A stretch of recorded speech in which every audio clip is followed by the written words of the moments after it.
This video is sponsored by Intel. So you might have seen the world's thinnest laptop in my minimalist gadget backpack video, the Acer Swift 7. And if you haven't, this thing is insanely thin. Now I mentioned I was gonna be taking this thing to CES, not only because it's super thin and light, but also because it has Intel's 7360 modem inside of it, which basically means this thing is always gonna be connected to the internet with a 4G LTE connection. So here's some of the cool things I was able to do with the Acer Swift 7 while out in Vegas for about a week. So here it is, the world's thinnest laptop, Acer Swift 7. Very excited because this thing has an LTE connection, so I'll be able to go all over CES and not have to worry about the pretty bad Wi-Fi that's out there.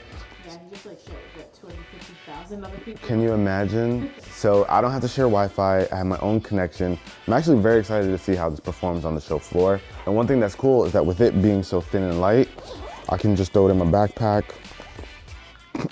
like it's no big deal. All right, CES time. And the airport was the best place to get started since our flight was delayed. Things can never go smoothly, but I was pretty impressed by how quickly everything loaded up. Okay guys, so we are now in the airport with this bag. You know TSA was fun, but I got my Swift 7 right here, and I want to see just how quickly I could get to a YouTube video after, you know, just sitting down and pulling it out. All right, so let's pop this thing open. Okay, hop into Google Chrome, go to YouTube. Yo, this is so fast compared to like airport Wi-Fi. Yeah. This is nuts.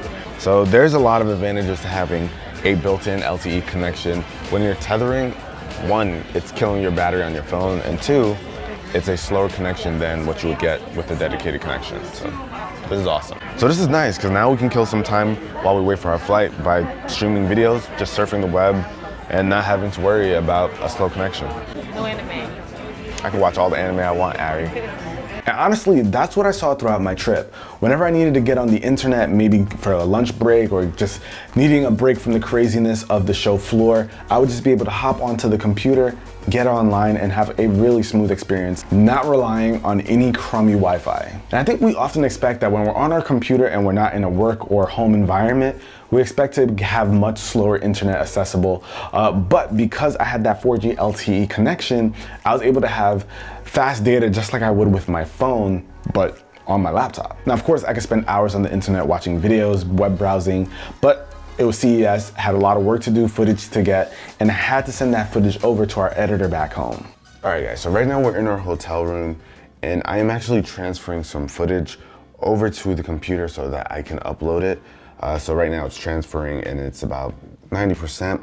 And then I'm going to upload it to Dropbox so that my editor back home can start working on it. So I'm going to try to compare the hotel Wi-Fi speeds to the LTE connection that I have inside of here and see which one's better. And you guys can see here, right now we're connected to LTE, Wi-Fi is turned off. Let's see what those speeds are like. All right, so speed test, let's see. Okay. 43 down, 45. Oh man, the hotel Wi-Fi is not gonna be able to compare to this, but we need to see what that upload is like. Nice, nice. So we're in the 20s, very respectable. Are we hitting 30? Nice. All right, so we ended with 46.7 down and 31.8 up. So that is very, very solid. I'm gonna switch over to the hotel Wi-Fi and see what numbers we get there. Okay, so like 9 down, which is decent for a hotel.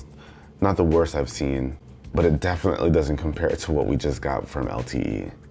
And the upload, okay, we're looking at 7, 8. Definitely fine for a hotel, but LTE is definitely the way to go. All right, I'm good here. Let's get to uploading.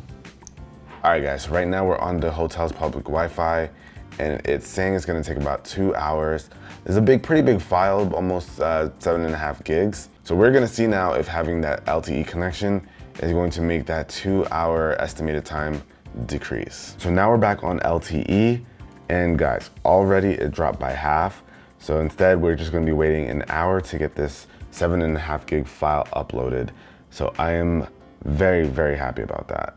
And what's nice here is that not only am I getting faster speeds, but I'm not on hotel Wi-Fi, which could be pretty sketchy sometimes. So now I no longer have to worry about checking my bank information and worrying that some hacker is going to grab my stuff since it's not a secure network. I got my own personal LTE connection in a hotel room. That's just beautiful. So yeah, the biggest benefit to me was not having to rely on public Wi-Fi, especially at a convention with 250,000 people. And to be completely honest with you guys, I don't even know if CES had public Wi-Fi to begin with. I had my own connection, so I didn't even bother to check. And I gotta say, I was really happy to have the Swift 7 on me since it was lightweight, fast, portable. And one thing that I really understood after using the Swift 7 is why people went with tablets that had LTE connections. It never made sense to me before, but after having this, I want Wi-Fi on everything. And if you guys want to check out the CES videos that I did make, I'll of course have them linked down below in the description so you guys can see what we worked on while we were out there. So now we are finally back in Jersey. We got off our plane and ran straight to the studio to pick up the car that we left there. Now it's supercharging because the cold did a number on it. But as soon as I got off the plane, I found out that I got an invite to a launch event coming up. And right now I am looking for hotels. Which can be so crazy. I'm just hoping that they don't cost an arm and a leg now that everyone has gotten that invite. But for me personally, when I am searching for a hotel or flight information, I usually have a bunch of tabs open. So having a desktop browser is ideal for that. I don't know how Ari does it on her phone. He makes fun of me all the time. That would drive me insane. But being able to have a full-blown desktop or browser in front of me, so clutch. And the crazy thing about this all, guys, is right now we're sitting in some parking lot and we're able to look up hotels and flight information on a computer without needing an external Wi-Fi or anything like that. No hotspots. It's nice. It's very nice. And honestly, I think right there was one of the moments I really appreciated having the Swift 7. I don't have a charger for my car just yet at home, so I've been using these superchargers where I had to wait for more than an hour to get a full charge. So being able to just look in the back seat, pull out my laptop really quickly, jump on, get some work done, like booking my hotels and everything, watching some videos, and it just really helped to kill time for me. But I gotta say, I was very happy that the Acer Swift 7 was my companion during the trip. It was so lightweight and portable that honestly, it made walking around with it on the show floor a breeze. You don't want a heavy backpack when walking around the show floor of CES. Take it from me, I have a lot of experience in that regard, but having something like this just made it so much easier. But one thing I will say about the Acer Swift 7 is that even though it has that really thin body, it actually has a metal chassis, so this thing is very durable. It's not going to be a flimsy piece of tech. And you guys weren't able to see it, but I was able to actually get a lot of work done, even do some light editing, nothing too crazy, but it handled everything I needed to like a champ. I just really hope this is a trend that catches on.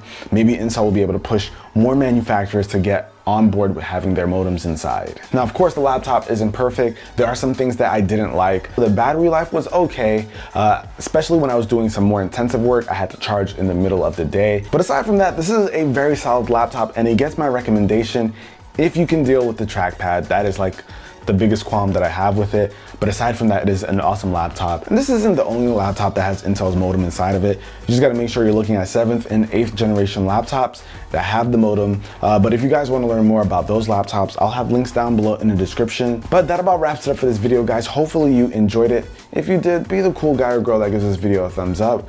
And I'll catch you guys in the next video. Till then, it's your average consumer. Peace.